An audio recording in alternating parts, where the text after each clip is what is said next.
दोस्तों, अगर आप एक रियल एस्टेट इन्वेस्टर हैं या फिर एक चैनल पार्टनर हैं, ये वीडियो आप लोगों के लिए होने वाली है बहुत ही ज़रूरी, बहुत ही ख़ास।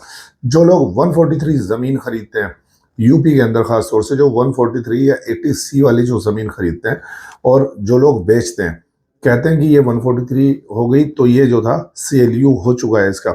ये गलत है, क्योंकि ज़मीन का जो 143 या 80C होता है, वो होता है उसका नॉन एग्रीकल्चर, उस ज़मीन को करता है।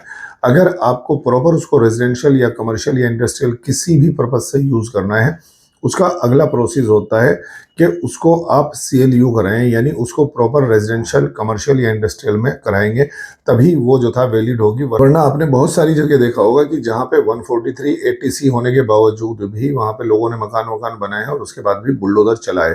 क्योंकि जो 143 80C होता है वो कुछ लिमिटेड टाइम के लिए होता है, नॉन एग्रीकल्चर ज़मीन को करता है, कुछ दिन बाद वो वापस एग्रीकल्चर हो जाती है ज़मीन। और जो लोग इस चीज़ को जानते हैं, वो कमेंट ज़रूर करें। ज़मीन का जो असली पता चलता है कि ये ज़मीन जो थी आपकी रेजिडेंशियल है, कमर्शियल है या इंडस्ट्रियल है, वो आपको पता चलता है ई-खसरा पे जाके। आप जब यूपी भूलेख पे जाते हैं, वहाँ पे आप डालते हैं गाटा नंबर, खसरा नंबर उस ज़मीन का, तो ज़मीन आपको वहाँ पे उसकी ओनरशिप दिखाई देती है। और जिन लोगों ने 143 80C कराया है, वो भी वहाँ पे तब तक दिखाई देता है जब तक वो वैलिड रहता है।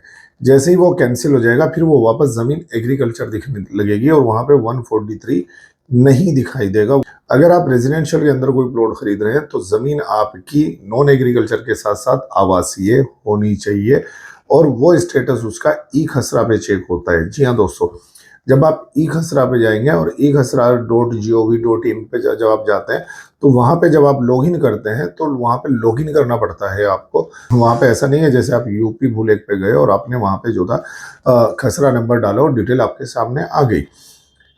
ई-खसरा पे आप जाएँगे, वहाँ पे आपको प्रॉपर लॉगिन करना पड़ेगा, पासवर्ड डालना पड़ेगा, जो कि एक आम आदमी के पास नहीं होता। वो वहाँ का पटवारी होगा, SDM होगा, जो वहाँ के अधिकारी होते हैं, उनके पास जो था वो लॉगिन आईडी और पासवर्ड होती है। वहाँ से ज़मीन का प्रॉपर स्टेटस पता चलता है और उसके साथ-साथ आपको दिखाई देता है कि ये नॉन एग्रीकल्चर के साथ-साथ में आवासीय ज़मीन है। आगे से कभी भी आप कहीं पे ज़मीन खरीद रहे हों या आप किसी भी कंपनी का प्रोजेक्ट बेच रहे हों, ये दोनों लोगों के लिए है वीडियो, चाहे चैनल पार्टनर हो कोई या फिर इन्वेस्टर हो। जब आप कहीं पे ज़मीन खरीद रहे हो और आपको ज़मीन आवासीय बताई जा रही है या कमर्शियल या इंडस्ट्रियल, तो उसको ई-खसरा पे ज़रूर चेक करवाएँ।